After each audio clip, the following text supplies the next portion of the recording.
ये कहानी है सुजानपुर की पहाड़ी के बीच बसा एक खूबसूरत गांव। लेकिन कहते हैं इस गांव तक आने वाला जंगल का रास्ता भूतिया है। प्रभाकर कुछ दिन पहले ही इस गांव में रहने आया था। वो भी गांव वाले से इस रास्ते के बारे में सुन रखा था, लेकिन प्रभाकर चुड़ैल भूत पर विश्वास नहीं करता था। एक दिन वो रात को उसी रास्ते से अपनी बाइक से शहर से लौट रहा था और उसकी बीवी सुगंधा भी उसके साथ थी।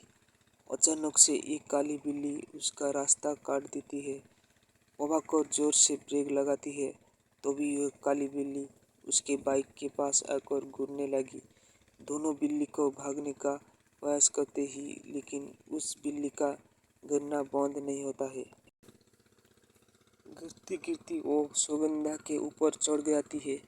वो उसे हटाने का प्रयास करती है, लेकिन बिल्ली उसी जोर से दबाचा हुआ होता है। तो प्रभाकर बिल्ली को पीछे से पकड़ता है और सुगंधा को उसकी पकड़ से छोड़ता है। फिर प्रभाकर एक पत्थर उठाकर उसे मारता है। बिल्ली जोर से गिरती हुई सामने के पेड़ पर चढ़ जाती है और अचानक वहां से गायब हो जाती है।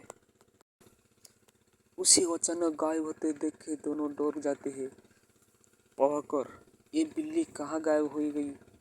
सुगंधा, गांव वाली सही कहते हैं, ये रास्ता सच में भूतिया ही है। वो बिल्ली जरूर कोई भूतिया थी। प्रभाकर, तुम भी ना, जंगल का रास्ता ही है। यहाँ जंगली बिल्लियाँ और जानवर तो होती ही है। सुगंधा, होती होंगी, लेकिन वो किसी पर इस तरह हमला नहीं करती होंगी। चलो चलो, अब जल्दी निकलो यहाँ से, कोई फिर से कोई जानवर ना आ जाए। प्रभाकर ने बाइक स्टार्ट किया, लेकिन जैसे ही बाइक की हेडलाइट जली, उसी सड़क पर कोई सारे गहने गिरी हुई दिखाई दिए और उसमें सोने के सिक्के भी थे। वो कुछ सोच पाता तभी उसे किसी औरत की रोने की आवाज़ आने लगी। सुगंधा, अब किसका इंतज़ार कर रही हो? हम किसी मुसीबत में ना फंस जाए। वो दिन घर लौट आए, लेकिन प्रभाकर की आंखों के सामने वो सोने के गहने और सिक्के अभी भी घूम रही है। उसी तो प्रभाकर को किसी बात की कमी नहीं थी, लेकिन वह बहुत लालची था। वो उन गहने को किसी तरह हासिल करना चाहता था। अगले दिन प्रभाकर अकेले ही बीज लेने के लिए शहर जा रहा था और सुगंधा की बातों को अनसुना करके बाइक स्टार्ट करके घर से निकल गया। थोड़ी देर बाद वो उसी भूतिया रास्ते पर पहुंच गया। दिन के समय भी वो रास्ता बिल्कुल सुनसान था। प्रभाकर अपनी बाइक से चला जा रहा था, तभी उसे रास्ते के किनारे पर एक सुंदरी सी दुल्हन दिखाई दी जो रो रही थी। उसे समझ नहीं आ रहा था कि इस सुनसान रास्ते पर ये दुल्हन कहाँ से आई। वो उससे कुछ पूछता तभी वो उसके पास आ गई और रोती हुई बोली, दुल्हन, भाई साहब देखिए ना, मैं रास्ता भूल गई हूँ। मुझे शहर जाना है, क्या आप मुझे शहर छोड़ देंगे? वह कर, लेकिन तुम कहाँ कैसे आई? लोग कहते हैं कि ये रास्ता भूतिया है। तुम दुल्हन के कपड़े में हो और लोग कहाँ है? दुल्हन कहाँ है? बोलो भाई साहब। मैं अपनी पति के साथ कार से इस रास्ते से गुजर रही थी। अचानक एक काली बिल्ली ने हमारा रास्ता काट दिया और हम लोग रुक गए। मेरे पति ने कार रोकी, तभी उन्हें झड़िया के पीछे से किसी औरत की रोने की आवाज़ आई। वहाँ गई, तभी उनकी चीखने की आवाज़ आई। मैं दौड़कर वहाँ गई तो देखा वो वहाँ मरी पड़ी है। प्रभाकर, तुम्हारा पति मर गया? दुल्हन, हाँ हाँ, मर गया। उनकी लाश झड़िया के पीछे पड़ी है। आप प्लीज़ मेरी मदद करिए और मुझे शहर तक छोड़ दीजिए। बदले में आपको ये सारे सोने के गहने के दूंगी और मेरे पास कुछ सोने की सिक्के भी है। सोने की बात सुनकर प्रभाकर के कान खड़े हो गए। वो तो इसी तलाश में आई थी। उसने उन सिक्के को अपने हाथों में ले लिया लेकिन जैसे ही उसने अपने हाथों में लिया, वो लड़की अब दुल्हन से चुड़ैल में बदल गई और जोर जोर से हंसने लगी और प्रभाकर धूम में बदलने लगा। कुछ ही देर में प्रभाकर पूरी तरह से धुआं में बदल गया। उस चुड़ैल ने उस धुएं को एक बोतल में कैद कर लिया और ऊपर से ढक्कन लगाकर पहाड़ी के पीछे अपने घर के ठिकाने में ले गई।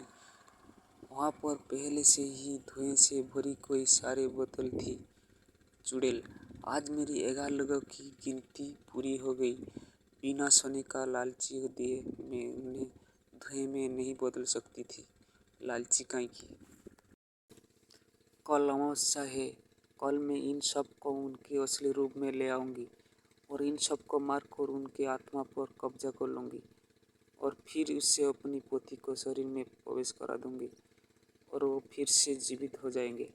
दूसरी ओर रात काफ़ी है गई थी। प्रभाकर के घर नहीं पहुंचने पर सुगंधा को चिंता होने लगी। पूरी रात सुगंधा ने प्रभाकर का रास्ता देखा लेकिन नहीं आया। उसे समझ नहीं आ रहा था कि वो वहाँ कहाँ चला गया। तभी उसने देखा कि गांव की मुखिया जी गांव के कुछ लोगों के साथ वहाँ से गुजर रहे थे। वो उनके पास गई और सारी बात बताई।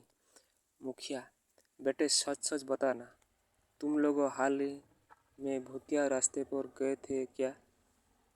सुगंधा, जी गए तो थे, लेकिन उससे मेरे पति के ना लौटने का क्या संबंध है? मुखिया, कितनी बार कहा है उस रास्ते का इस्तेमाल मत करो, लेकिन पता नहीं लोगों को मेरी बात समझ क्यों नहीं आती है। सुगंधा, आखिर आप सभी को वहाँ से जाने से मना क्यों करते हैं? क्या राज है उस रास्ते का? मुखिया, बेटी कुछ साल पहले एक नया शादीशुदा जोड़ा इसी रास्ते से गुजर रहा था। तभी गांव के ही कुछ बदमाश लोगों की नज़र उन पर गई। उस दुल्हन के गहने देखकर उनके मन में लालच आ गया। उन्होंने उन गहने की लालच में दोनों को मार दिया और मरते ही वो लड़की चुड़ैल बन गई। उस दिन से जो भी उधर गया वह वापस नहीं लौटा। सुगंधा, मैं वहाँ आज जाऊंगी और अपनी पति को वापस लेकर आऊंगी। मुखिया, वहाँ से कोई नहीं लड़ता बेटी। वहाँ जाना जानबूझकर मौत को गले लगाना है। लेकिन सुगंधा ने उनकी एक न सुनी और मुखिया भी गांव के कुछ लोगों के साथ तांत्रिक को लेकर भूतिया लड़क पे वाले इस रास्ते पर पहुंची। उनमें से कुछ लोगों ने अपने हाथ में मशाल भी ले रखी थी। जंगल के पास वाली पहाड़ी के पास से उन्हें मंत्रों की आवाज़ सुनाई दी। वो सभी छिपकर देखने लगी। देखा कि वही चुड़ैल मंत्र पढ़ रही है। चुड़ैल, हे शैतानी ताकत पकड़ हो, देख मैंने तुझे खुश करने के लिए इन सारे जीवित लोगों को धुएं में बदल दिया है। कुछ घंटे बाद मैं इन्हें आज़ाद करूंगी और उन्हें एक एक करके मारूंगी। इनका खून तुझे पिलाऊंगी और फिर उनकी आत्मा पर कब्जा कर अपनी पति को जीवित करूंगी। तो भी तांत्रिक ने पत्थर खींचकर एक बोतल पर मारा। उसमें कैद एक आदमी बाहर निकला। चुड़ैल को इस बात का पता नहीं लगा क्योंकि ये आंखें बंद करके मंत्र पढ़ रही थी। तभी मुखिया जी बोले, अरे ये तो भीमा है।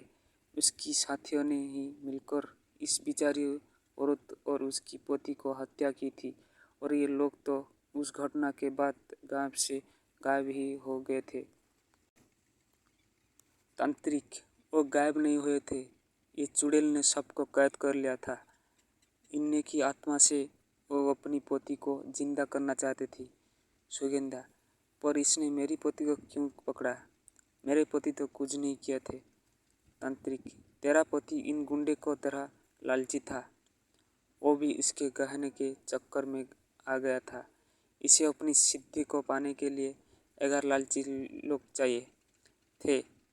दोस्तों ये थे ही लालची 11 की गिनती पूरी नहीं हो रही थी। लेकिन उस दिन जब तुम और तुम्हारा पति इस रास्ते से गुजर रहे थे तभी इसने जान लिया कि तेरी पति लालची में फंसा जा सकता है। वो बात कर रहे थे कि चुड़ैल अपनी आंखें खोली और अपने सामने फूटी बोतल देखकर गुस्से में भर गई। इतने में तांत्रिक ने कुछ मंत्र पढ़कर मशाल को उसके ऊपर फेंका। वो जलने लगी। उसी बीच तांत्रिक ने सारी बोतल को पत्थर मारकर फोड़ दिया और उसमें से कूद कैद सभी लोग बाहर निकल गए। प्रभाकर भी इनमें से एक था। उसे देखकर सौगंधा रोने लगी। चुड़ैल, ये तूने ठीक नहीं किया तांत्रिक। इन लोगों ने मुझे और मेरी पोती का मारा था। तुमने इस दुष्ट को आज़ाद कर दिया। तांत्रिक, इनके गलती का सजा उन्हें जरूर मिलेगी। मैं इस बात का वादा करता हूँ। लेकिन तू जो कर रही थी, ये करके तू ईश्वर की चुनौती दे रही थी। एक बार जो मर गए उसे जीवित नहीं किया जा सकता। चुड़ैल जलकर राख हो गई। उसके बाद गांव वालों ने उन बदमाशों को पुलिस के हवाले कर दिया। प्रभाकर के साथ साथ पूरे गांव वालों ने लालच न करने की कसम खाई।